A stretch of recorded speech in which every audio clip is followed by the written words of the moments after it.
Okay, so lovely to see you again, Gisela. I think it's been about 18 months since we spoke and we first met in Sydney.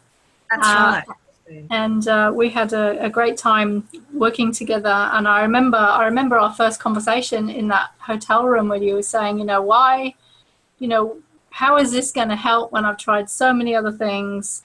Why should I give this a go? And that's always a very common question that I get. And it's like, what? Yeah. You know, Yes. but you did. And this is what I find actually is that when it feels right and when people take the plunge and they totally commit, then change happens because we've made that commitment. Yes. So what I want to start with asking is how was your life before we met? I was at the point of feeling quite despondent, really, because, as you just mentioned, I was skeptical. I had gotten sick so slowly. It was one of those things where I didn't actually realise what my problem was until someone mentioned chronic fatigue, and then I went off searching. And then for 2 years, I was just flat out trying anything and everything, joining support groups, going to naturopaths, trying supplements, osteopaths. I tried what I thought was and of course lots of just internet research, lots of reading. But I'd gotten to the point where I thought, well, I really don't know where to turn to now. And then I came across your name when I was looking for someone who would provide something that I thought would be helpful. And it was really, I seem to recall, I'm pretty sure it was the fact that on your website you mentioned in terms of working on your emotions, getting in better touch with your emotion, and this whole concept of emotions really being important information for us rather than things that are awkward or scary or inconvenient. And that's, it was those magic words that you'd mentioned on your website that appealed to me, because that was definitely something I hadn't tried.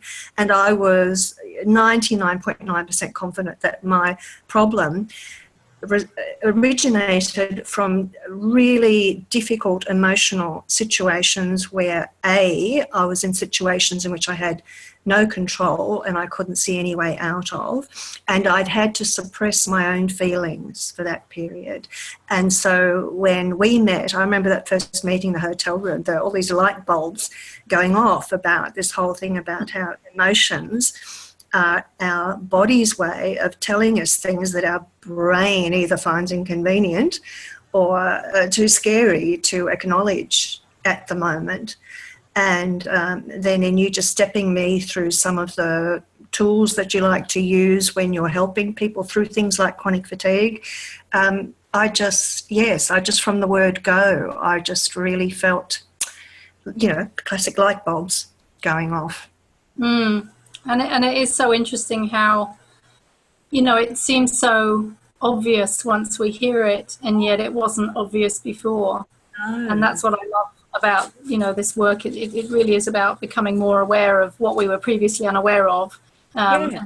And then we have new choices and new opportunities. Yes. So before we met, what were you able to do on a daily basis, and what did your life look like on a daily basis? It was very constrained. I used to be a very, not a health nut, I would say, but I liked to be able to go for longish walks. I liked going out a lot. But at the point we met, I found that I was lucky to have 2 good-ish days a week. So most of the days I would I'd be dragging myself out of bed at 11 o'clock. I'd be slouched on the couch most of the day. Sometimes I was just too brain fogged to even read. And for me, that is just hell on earth, because I'm just a knowledge or an information addict. I just want to find things out and cram it down. And so it was just really hell. And like I said, I was so frustrated. And it wasn't just the brain fog. The thing that I had a lot of I had muscular aches and pains that I've never had in my life. I thought it came under fibromyalgia, which is often associated with chronic fatigue. But when I went to see, the experts, they said, no, you don't have fibromyalgia. But I still had these aches and pains as if I just had the worst flu in the world. And they were the things that I most noticed went after our sessions together. It was like the pain, the emotional pain had manifested itself in my muscles. And as I was acknowledging and accepting and most importantly acting on, you know, those messages my body was giving me in terms of the symptoms and the emotions I was learning to identify, and that's another big story, that the pain in my muscles has gone. I really have not had any fibromyalgia or whatever it was, muscular pain since then. I still have the occasional sort of like flu-y-like symptom, but it's not it doesn't last as long, it's not as intense. And whenever I feel that, it's usually always when something emotional is going on. And so I feel I've got the tools now to say, stop, let's think about what isn't working, you know, going by the sort of techniques you gave me then, and just the confidence that it was okay to look after myself, be kind to myself, and to set boundaries and say no to people who, you know, before I just felt really, I felt obliged to, for no particularly good reason, just, you know, trying to be conscientious, trying to be a good girl, that sort of thing. Right. So what, when you learnt these techniques and tools, and you started to become more aware of what you were feeling, were there any particular emotions that kept cropping up again and again that you recognized were turning into pain or fatigue? Yes, it was essentially fear, which I never thought of myself as fearful. I thought of myself as anxious because I could feel my stomach sort of clench. And I realized that was from a feeling that if I didn't please people, if I didn't do what society or other people expected of me, that I would be rejected, that I wouldn't belong. And I hadn't realised how big a driver that was for me. Okay. So one of the things that I've found, working with people over the years, and I can honestly say that I've seen this in every client and just about every situation that we look at.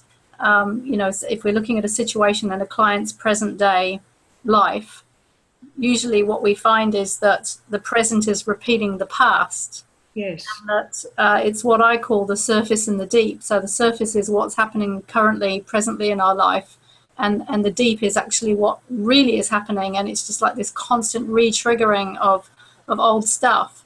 Yes. So for you, what was it that you came to understand about yourself and recognize that you were repeating from the past? And you've started talking about it in terms of, what I couldn't say no and I needed to please and fear of being rejected.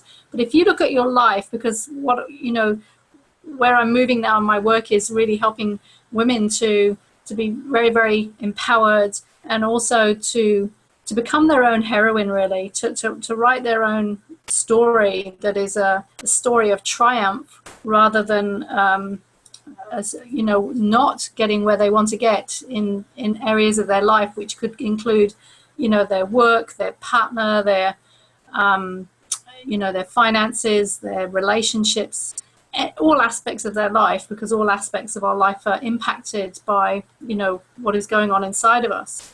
So Yes. for you, what were the themes that you discovered about yourself that you recognized, that were running from the past that you hadn't really seen before? I think the primary feeling was that I just wasn't good enough, and to try to be accepted and be considered good enough, I just had to put in this almost superhuman effort. It wasn't good enough to do well at school. I had to be top of the year. And I, not just that, but whatever I did, I had to try to be the best at. And if I wasn't, it was as if I was a failure. It was this black and white crazy. When you look at it, it's crazy, but obviously it's come from a very early age, pre-rational awareness. And so it's something that I guess I just learned. I just worked out, if I do this, I will get recognition or love, which equals, when you're very young, survival. Yeah, so what's really interesting about what you said is that you were trying to be this superhuman or superwoman, and you know, what I'm wanting people to do is to be an authentic heroine of their life rather Yeah, than a sort of false superwoman where we're doing it for other people rather than absolutely. for ourselves. Yes. So in your life, if, as you think back, you know, where do you think that pattern of, you know, feeling like you had to please people and you had to act to get people's attention or love or recognition, where do you think that got set up? I think there's two factors there, Kim. I think the fact that I was from an immigrant family, so we came as literally aliens, had a different name, spoke a different language until I went to school. You know, my parents were different. I had different lunches. And so I felt there were all these obstacles. I had red hair and freckles, you know, all the things that, you know, when you're a kid, you just want to be the same as everybody else. And so all I desperately wanted to do was be accepted and be one of the others. So that there's that part of it which made me feel vulnerable. The desire to be good at something was that I noticed when I did start school and I started to do well, that my parents were very proud of me. And my parents, for just, you know, through no fault of their own, they came from very non-affectionate, emotionally undemonstrative, good farming stereotype groups. And they probably had to suppress their emotions to survive too. But I was an only child. And I felt very different to everyone to start with. And because my parents were both out working and they were busy on weekends, I felt isolated and alone, and just being able to, you know, do well at school was my way of getting that little moment of sunshine and attention from my parents. When really, if they just hugged me every now and then, you know, it would have been okay. I wouldn't have felt so driven. And as it was, I grew up thinking that I am only good as someone who passes exams. And of course, eventually when you finish uni, you stop doing exams and then you go, well, what can I do now to be loved? So what did you do? What became your habits then? Well, I guess I transferred it to work then. As soon as I started working, then I had to try to keep getting promotion and try to be the most conscientious, most reliable, most fun workmate that anyone could have, but never, always feeling that I was this actor. I had learnt how to be this person. It probably wasn't until I was in about 30 when I did a course that allowed me to kind of relax a bit, but still didn't get it. It was put me on the road of acknowledging that I'm in control of. I have more control of my life than I feel I do.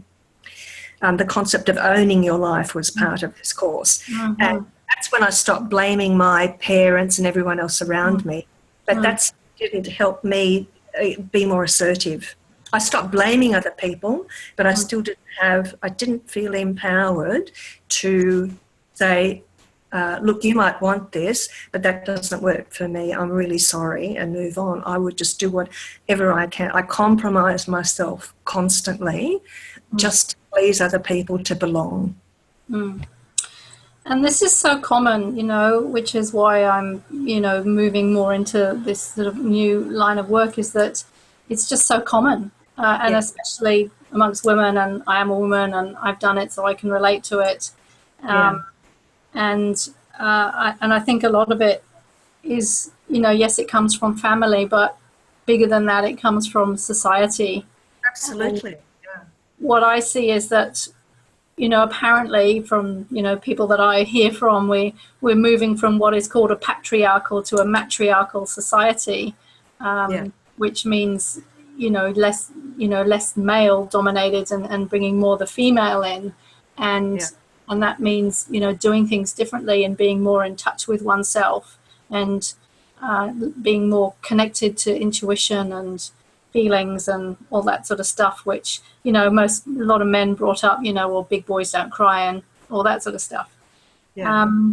So if you were to, you know, look at and summarize the major challenges up until now that you feel you've overcome in your life, you know, to become more this authentic heroine, you know, what do you say those biggest challenges are? It's, I guess, learning to ignore other people's expectations, or not so much ignore them, but put them in perspective and not give them the same priority that you give your own feelings, and listening to that inner voice inside. If I could give an example, I had to abandon my postgraduate studies. There's a long, complicated story behind that. But I eventually, in my 50s, decided to go back and finish off those postgraduate studies. Made absolutely no sense on any practical level, because it was in German literature, absolutely no use, nothing to do with my career. And every people, you know, especially in Australia, good heavens, why would you bother doing a PhD on someone no one's heard of? But it was something I just felt absolutely passionate about. And it was something that ached away inside me when I'd had to abandon it for reasons out of my control. So when I had the chance to go back, it involved 10 years of enormous pain. It cost me my marriage, and it was really hard work, and it was for really no financial or career benefit, but it was the best thing I ever did, because at the end of it, I felt I had done justice to my subject, and I just felt I knew I could do it, and I proved that I could do it. And it didn't matter to me whether everyone thought it was just a terrible waste of time and money. It was just the feeling that this was the one thing that I had control over this time. And I was able to get past all these unforeseeable obstacles that came up along the way. It was just the best thing, because I know that when it came to, if I was, you know, on my deathbed in my 80s or whenever, and I'd looked back, it just would have been one of the biggest regrets I had. I would have gone, you know, I really wish I'd have given that a go. And that's what was so important to me. So the big challenge was just ignoring what everyone else said was a sensible thing to do, and just following. It's a terrible cliche, but I really was conscious all the time that I was just following something just for the heck of it. I loved doing it, and it was important to me, and it wasn't hurting anyone else, so it was worthwhile doing. So what was the, you know, the criticism or the whatever the feedback that you were getting from other people? What were other people saying to you? Well, things like, so is it going to help you in your career? No, because I was in the software industry. Do you want to become an academic? No, because I've tried that and it really wasn't the life for me. And so in this time, you could be improving your career chances. It undermined my marriage, because my partner felt threatened by it. He thought that I would think he wasn't good enough, and I had to resist that pressure from him and just have faith. That was really hard, but in the end, I guess it just brought forward something that was going to happen anyway. But they're the kind of things, people just saying, why are you bothering doing this? I know other people would say, oh, good on you, getting a PhD. Yes, yeah, fantastic. Yeah, well done. And it was interesting, you said I did justice to the PhD, but it's like, well, you did justice to yourself. Yes. Yeah. And it is really about what I find, you know, self-empowerment is, you know, there are so many words that go with self-empowerment, you know, self-confidence, self-esteem, self-assertion, self-referencing. You know, it's all about trusting the self and trusting that we have the answers inside of us. We have the power inside of us. We know what's best for us. And it's not anybody else that actually, because nobody else can know what is best for us, because they're not inside our body feeling the feedback that our body is giving us. And yet, so, you know, we live in this society which is very externally orientated. You know, constantly our attention is drawn outwards, and our attention is, you know, taken here, there, and everywhere. And, you know, all the ancient Chinese masters, you know, always say, like, every day you need to train yourself to come back inside and get in touch with, you know, with inside, and get in touch with intuition, which is our inner tutor, and our gut feelings. because I believe personally that we make contact with our, whatever you call it, higher self, soul, whatever you like to call it, that connection actually is inside. It's not somewhere outside. It's actually, inside us, and it's always speaking to us, but we actually have to learn how to listen to it and trust it and act upon it. Yes. Yeah, no, I agree completely, Kim. So do you have any, because we're talking about this heroine's journey, taking people on a journey to become their own heroine, to write their own story, so that, as you say, by the time we get to the end of our life, we can look back without regret and feel proud of what we've done and the progress and the achievements that we've made. Do you have any heroines in your life, role models that you admire?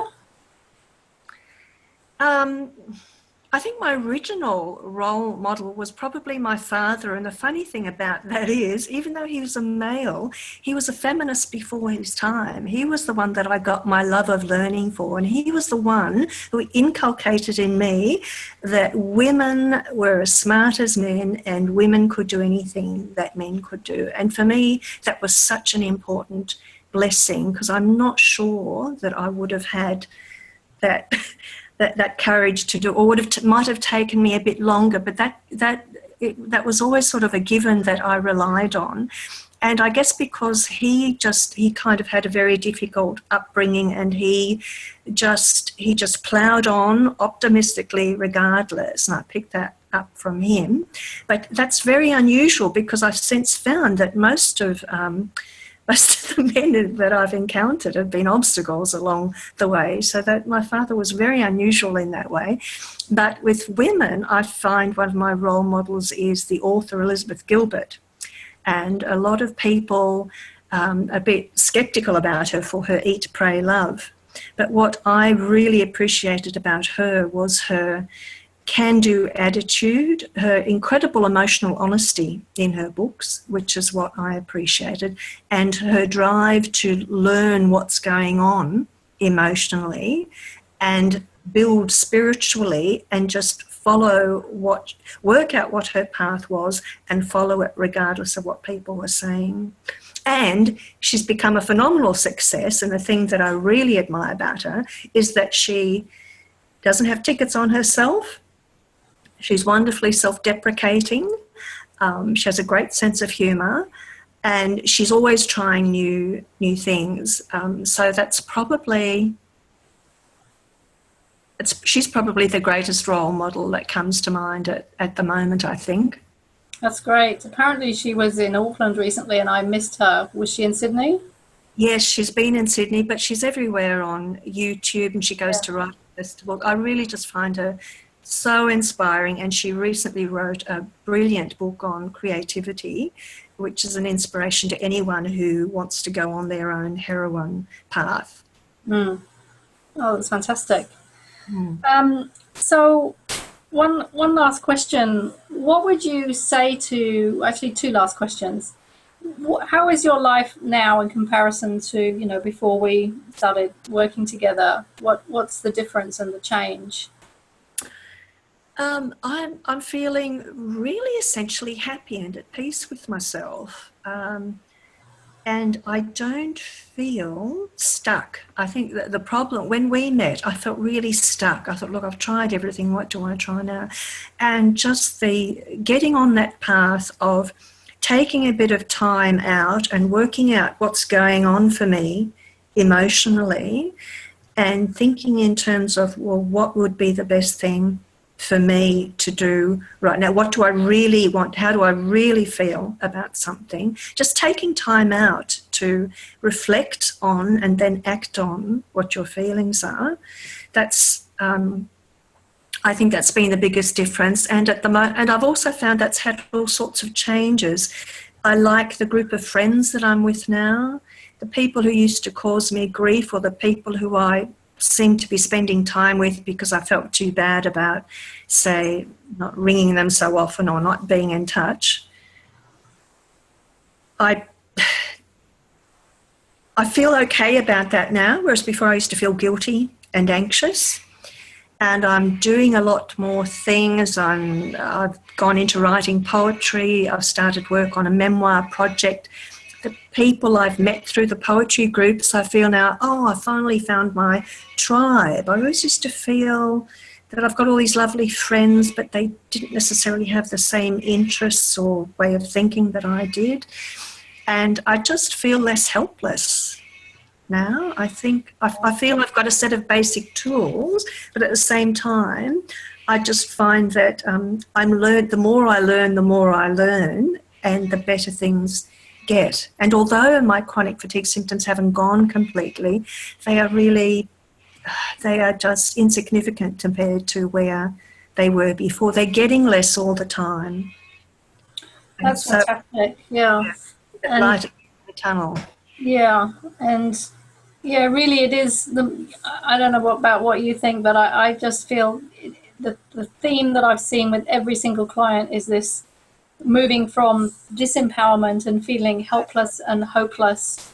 There's, and the guilt and that I'm not good enough and I don't deserve, and all that sort of negative, we could say, stuff, and moving along this continuum line to, well, I do deserve and I am good enough. And the hopelessness sort of drops away and the helplessness drops away. And it's like, wow, well, I can do this. And it continues, and I'm still on that continuum. But that's what I love about this work. It's really about moving from disempowerment to self-empowerment. And, a few years ago when I was at a talk by one of the, my spiritual teachers, and he started his talk with the words, he just sat down and he said, become your own master. Yes. And it's like those words just hit me, square in the chest and in the head and just like everywhere. And I was like, oh my God, that's what, I'm here to do. And then I see that actually that's what a lot of people are here to do. And it is about moving from, the blame game to the self-responsibility.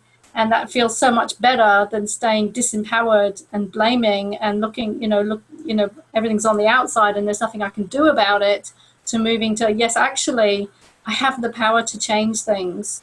And I just need to clear away what's in the way. And then I can actually live a different life and have a completely different experience, including meeting completely new, different people. Yes. Yeah. Now that's exactly it, Kim. It's that you've nailed it there with that moving from disempowerment to empowerment, because that's how I feel now. Yeah.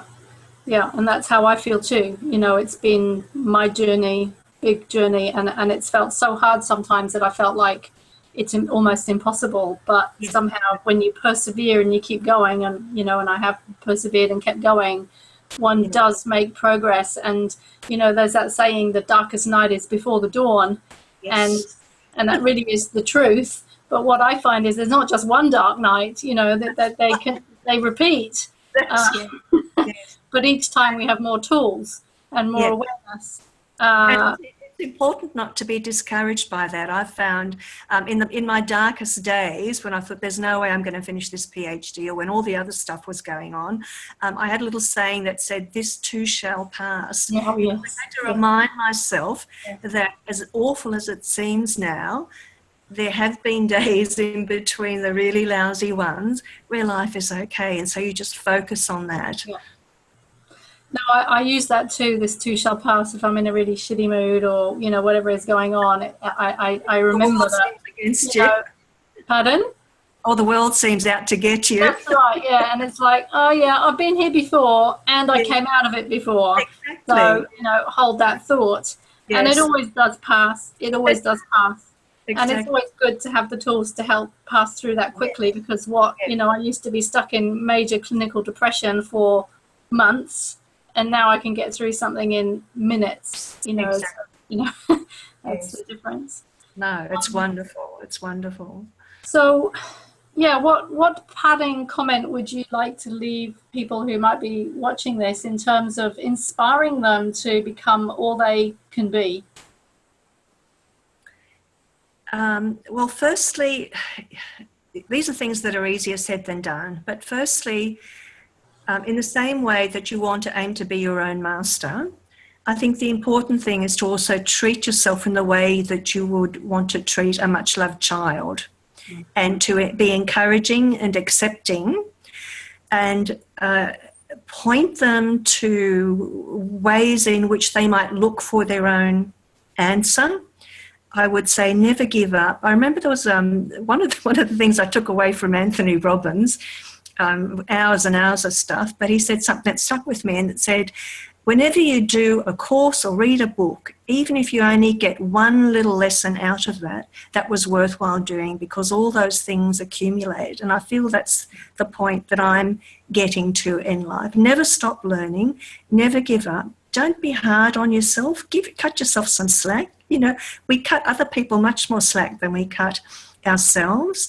Don't get despondent over momentary setbacks. And yeah, don't have such high expectations of yourself, but keep going, and remember the idea of this too shall pass in the darkest moments. But just hang in there and trust your gut feeling. That is probably the biggest lesson I've ever learned. Trust your gut feeling. Don't think, oh, I'm just being silly. Really, my gut has never let me down. Take the time to listen to what your body and your emotions are saying, and be kind to yourself. That's awesome. Well, thank you so much for taking the time to have this chat. I've really enjoyed reflecting on that, because it's so easy to go on without taking a breath and considering how far you've gone. Just in talking to you, I realise what a difference that training with you made. It was such an important step on this journey to bring me to where I am today, in a pretty good place, really. Oh, that's fantastic. No, I'm really happy to hear that. Thanks, so Kim. thank you so much for having this chat today. Pleasure, my pleasure. We'll talk soon.